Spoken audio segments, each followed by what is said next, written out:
हमारे यहाँ एक कहावत है कि घूर के दिन भी लौटते हैं। तो इस घूर के जो 17 साल से 15 साल से यहाँ पर था, लौटे, अब यहाँ पर सफाई हो गई है। ये घूर यहाँ से कहीं और ट्रांसफ़र हो गया है। इस वक्त मैं अशिफा हॉस्पिटल के सामने जो कूड़ादान था, जो अब ग्रीनरी में तब्दील हो गया है, गार्डन में तब्दील हो गया है, मैं इस वक्त वहाँ पर हूँ। आने वाली पार्टियों ने और उनके नेताओं ने, जो लोकल नेता हैं, उन्होंने सियासत की, एमएलए हुए, उन्होंने भी सियासत की, काउंसलर्स ने भी इस पर सियासत की और काउंसलर जीते भी इस पर, लेकिन ये घूर यूं ही बरकरार रहा। लगातार यहाँ आवाज़ बुलंद होती थी कि अशिफा हॉस्पिटल है, मिली मॉडल स्कूल है, यहाँ से एक आम रास्ता है, लोग गुजरते हैं यहाँ से, लेकिन कभी कुछ नहीं हुआ। बातें होती रहीं। एक दिन का सफाई अभियान भी यहाँ होता था, दिन भर लगातार सफाई अभियान होता था और लोग आते थे, गाड़ियाँ आती थी, एमसीडी के अफसरान आते थे, एक दिन की सफाई हो जाती थी, सब कुछ हो जाता था, लोगों की खबरें बन जाती थी, प्रेस रिलीज बन जाती थी, वीडियोस बन जाती थी, बयानात आ जाते थे, लेकिन ये कूड़ा तब भी बरकरार रहता था। अगले दिन फिर कूड़ा उसी तरह से डाला जाता था। तो ये एक समस्या, एक नासूर बन गया था, लेकिन ये नासूर अचानक ये ख़त्म हुआ। तो उसके बाद लोगों में खुशी देखी गई। जाहिर सी बात है कि जिसके लिए लगातार कोशिश हो रही थी वो ख़त्म हो गया। तो अब उसके बाद से एक नया सिलसिला शुरू हुआ, वो ये कि इसको ख़त्म किसने कराया। तो जितने भी यहाँ की सियासी लीडरशिप है, छोटी बड़ी, और उसके जो लोग हैं यहाँ पर काम कर रहे हैं, सियासी पॉलिटिकल एक्टिविस्ट हैं, वो तमाम लोग सामने आ रहे हैं। सोशल मीडिया के ज़रिए से आप देख रहे होंगे, अलग अलग तरह की बातें हो रही हैं।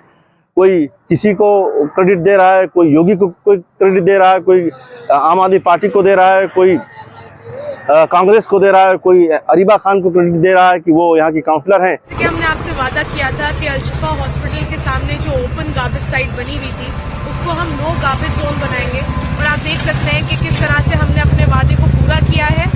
उनकी जमीन है, उन्होंने खाली करवाया, प्रेशर बनाया, दबाव बनाया, लेन देन हुआ, और लेन देन के बाद देखिए जगह खाली हो गई 2 दिन के अंदर। वो मालूम किया, वो पता चला कि वो टेम्पररी भी नहीं है, वो तो बंद करने जा रहे हैं, वो बंद कर देंगे। 2016 में एक स्टेज लगा था, कुछ नौजवानों ने यहाँ पर एक स्टेज लगाया था कूड़े के ढेर के ऊपर, और वहाँ से इन्होंने एक तरह से सिग्नेचर अभियान शुरू किया था। तकरीबन 10 दिन तक वो यहाँ बैठे थे, कूड़े के पर ही बैठे हुए थे, और हमने उसको भी रिपोर्ट किया था। उससे बहुत सारी खबरें बनी थी, लेकिन कूड़ा तब भी बरकरार था।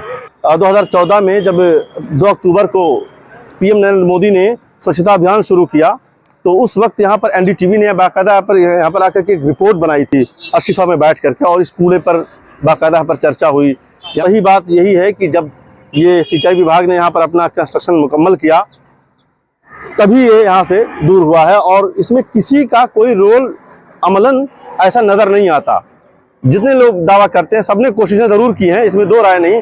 लिखा है, मुहिम चलाई है, एजेंडे सेट किए हैं अपने अपने, लेकिन कभी भी इसमें कोई तब्दीली नहीं आई।